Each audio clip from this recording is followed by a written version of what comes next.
Hey friends, and welcome back to another episode of r/IDontWorkHereLady, where you can find some real oblivious people. So make sure to subscribe if you haven't yet, and let's get into it, guys. Got followed around by a customer and some cops while shopping. I work at a grocery store that has a certain red circle store right next to it.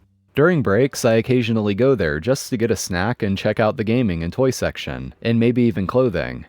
I take the same path every time and even made sure to wear a gray hoodie to cover up my uniform. I was listening to music in my headphones and minding my business when I saw two officers walking at the same time as me but on the opposite end of the aisle. We ended up going to the same gaming aisle and I was browsing merchandise while they were looking at games. I saw stuff that I wanted to buy and grabbed them and searched for a price scanner. When I found one and started scanning, a woman came up and used the guest service phone right next to me. I didn't think anything of it then. I went to go put some items back on the shelf and I saw two cops looking at me, and I was confused and took out my headphones. Apparently, this woman followed me trying to ask me if the phone worked, and I said I wouldn't know cause I don't work here, and actually work next door. The officers tried asking me if I could help them find a game, and I told them that too. I mentioned that I couldn't hear anything with my headphones on, so I wasn't responding obviously. The woman got mad, or probably embarrassed, and tried to act like it wasn't a big deal. I was annoyed and kinda pissed the rest of the trip. I bought my stuff and left, but I was thinking about it the rest of the day.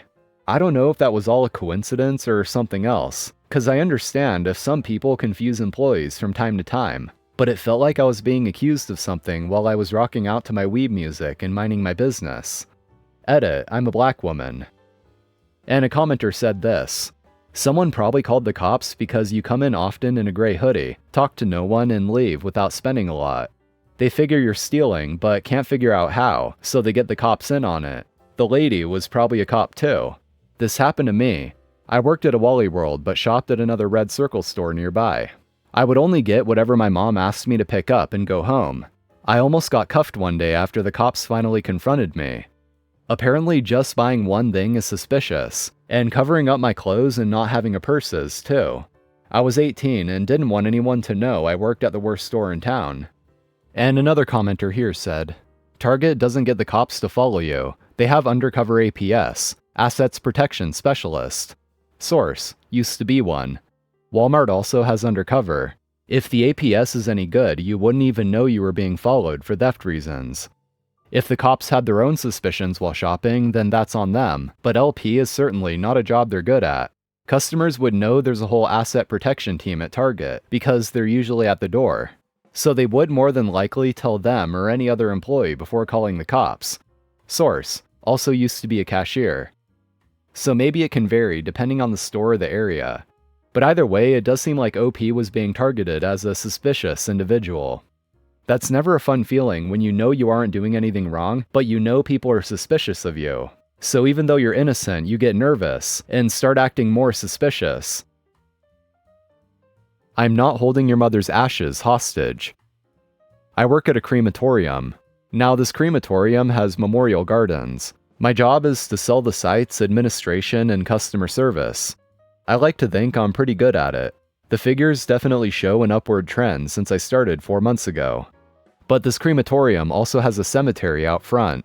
The division is the car park, where there are council signs giving the name of the cemetery. People constantly call or walk in asking about sites or maintenance, or help finding grandma in the cemetery. All I can do is explain that the council controls the cemetery side, maintenance, burials, memorials, and records, and give them their office number to call. If they're nice and the inquiry is quick, I'll do it for them. Usually for the nice old ducks looking to visit a friend they haven't been to visit in years. But it's definitely difficult to gauge whether they're talking about the memorial gardens or the cemetery, especially over the phone, since trying to figure out where to start asking questions is hard for me being autistic. I can only desperately hope I don't seem rude. There is one particular middle-aged woman who doesn't seem to get it, despite multiple explanations. This lady wants to put her mother's ashes with her father's, but since I don't work for the cemetery, I can't help her. I've directed her to the council a few times, but last week she came back in to ask why we hadn't put her mother's ashes into the wall niche yet. Again, I tried to explain, but she just started going off about my tone, about the lack of professionalism, about how disrespectful I'm being. The lady, sneering and interrupting my trying to be helpful explanation, says, "How old are you?" "Sorry," I said. "I asked, how old are you?" "Oh, 28. You're too young for this job. I bet you haven't even lost anyone in your life. No wonder you're so damn disrespectful." I'm getting angry and loud since it's so fresh, and I say, "Well, actually I lost my father 6 months ago. His memorial happens to be here in the gardens. The gardens that I work in, not the cemetery. I don't work for the cemetery." "Where's your manager? If you people don't do your jobs, I'm going to call the police. You just better do your effing job or I'll take legal action. It's been weeks. You don't know how to treat people. It's disgusting how you're holding my mother's ashes hostage." Look, I completely understand that. It's horrible that you haven't been able to lay her ashes to rest and say goodbye, but I really can't help you. My manager is off-site at the moment, but I'll give you his number. "I must say, your tone has been completely disrespectful. You sound like you don't give a damn," said the lady. I'm writing my manager's direct number on a business card and I say, "Oh, I'm sorry. I have autism, so that's probably why. I truly don't mean to sound..." The lady interrupts loudly. "So you're too R-word to do your job?" She snatched the paper out of my shaking hand before storming out the door. My anxiety levels were absolutely through the roof. We've received emails and calls of complaint from 3 different family members so far. I'm guessing she's telling them all to contact us specifically. If only I wanted some extra work on the side. I'm a tall woman with plenty of curves and very long red hair that I usually wear in a plait that reaches my waist. This is important for the story. It takes place in Sydney, Australia in the early 1990s. I was at the time working for the NSW Public Service as an average office bunny. My phone number at the time ended up 7850. This is also important. I was at home one night when the phone rang. It was a bit after 9 and it was odd for someone to ring that late, but I answered. "Hi, are you free tonight?" "I beg your pardon? Isn't this Big Red?" I say. I'm thinking one of my friends is trying to pull a fast one on me, and I say, "You could call me that, but..." "So if there's a free spot tonight, I'd like to book in. How much for your services?" "What? Hang on, what number did you ring?" He gave me the number, which was mine. Odd. And I say, "I'm sorry, this is a private residence." "Oh, sorry, good night." I was puzzled as hell, but had an idea. Grabbing the local paper, I checked in the personals column. Sure enough, there was an ad for a local, quote, massage parlor, but with my phone number. Then I dug up the paper from the week before. Same ad, but the phone number ended up 7580 instead of 7850. 8, 5, and 0 are in a straight vertical line on a push-button phone. The newspaper, or the person putting in the ad, had mixed the 8 and the 5 up. And the recent ad was for a new worker at their location who described herself as Big Red. That explained a lot. So for the next several weeks, even after they'd put in the correct ad, I'd get 5 or 6 calls a week from discerning gentlemen seeking the services of the, quote, massage parlor. They'd even left messages on my answering machine. And now that I knew what was happening, I would either direct the caller to the correct number, or for the ones on the answering machine, I'd ring them and pass on the info. I really should have asked them for a $50 finder's fee, I swear. Alas, by the time I thought of it, they'd been closed. Then one night the phone rang about 11 p.m. "Hi, is that Big Red? I was hoping to book you or one of your ladies for a special session. All the extras."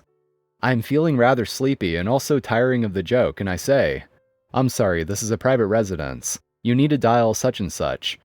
"Oh, sorry." 10 minutes later, the phone rings again. Same guy as before. "Hi there. I told you, this is a private residence." "I know, but the other place is booked out. Are you free?" He got a short epithet, a fast telling off, and never rang back again. And this OP is actually back with another post involving a similar situation. This is not the place you're looking for. "Hi, it's me from the extra work on the side story. I now live in Melbourne. Am decidedly middle-aged with the body to match. Hey, the curves are amazing, and the hair is still red. That being said, while I'm gorgeous and adorable, I'm not exactly a model. It's mid-afternoon and the doorbell rings. I open it to find 3 mid-20s aged Middle Eastern guys looking rather eager, then disappointed when they spot me. Hi there, can I help you? I ask. Is this number 44?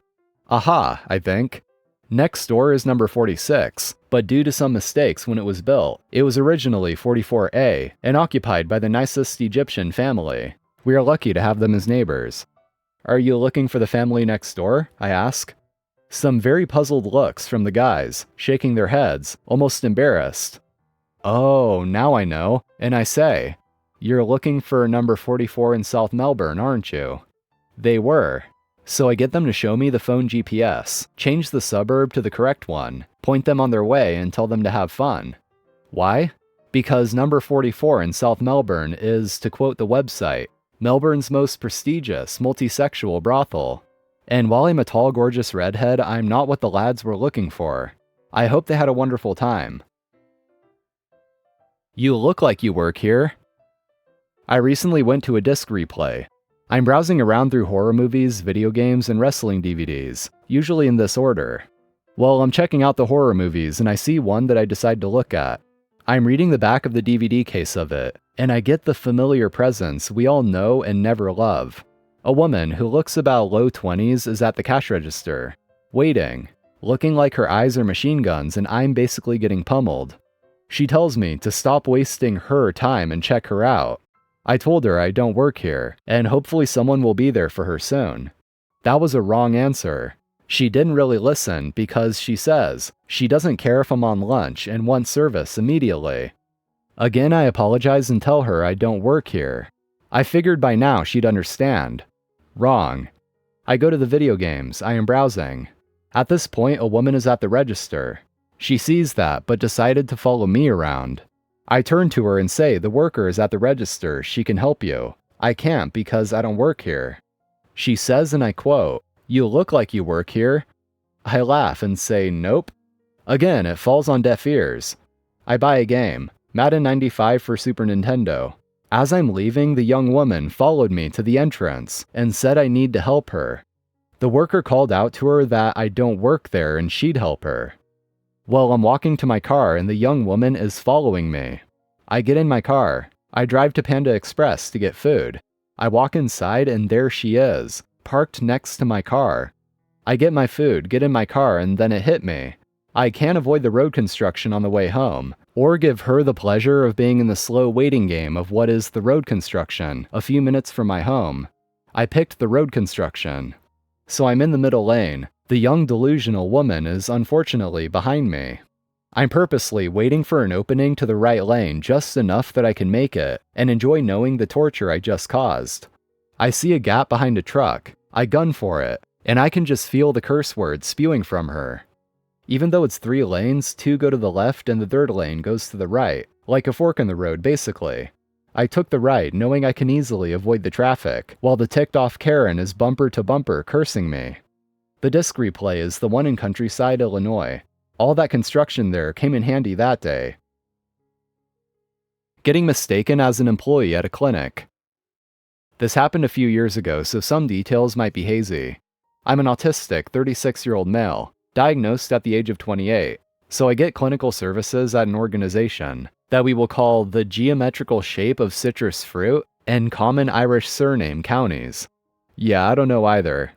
A facility that provides many services for neurodivergent adults, not just clinical services. The providers don't wear any uniforms or name tags, so clients and patients are sometimes indistinguishable from employees. I'm known as the guy who spends more time in the reception area waiting to be picked up by the medical transportation cab than I do getting treated. I get both physical and occupational therapy there. Now I'm high functioning. I know that's not the politically correct term, but I don't know how else to describe it. So back in 2019, I just finished my PT session and was waiting to get picked up to go home. A woman comes in. We'll call her ignorant neurotypical, and this happens. "Excuse me, I'm with such and such organization and have a meeting. Could you please?" Ma'am, I'm a patient." "Wait, what?" "I get therapy services here." Looking incredulous, she says, "Really? You don't look autistic." I'm chalking this up to ignorance, rather than open ableism. "What are we supposed to look like?" I ask. "Well, I mean, when you see most of the people here..." I'm looking at her blankly. "You're right, I'm sorry," she said. It's alright, just keep it in mind that autism is a spectrum, and many of us are independent. I'm sorry, she said. It's okay. Yeah, pretty boring. No arguments, no police. Just someone who made a mistake. After that, I just waited silently for my ride. Man, some people have really got some nerve, don't they? Having a preconceived notion in your head of what you think an autistic person should look like is one thing, but to actually just say it to someone's face like that. At the very least, she actually seemed to have realized her mistake. Anyway guys, that's going to be all for today. Thank you for watching, I appreciate it. Make sure to subscribe for more, and I'll see you all next time.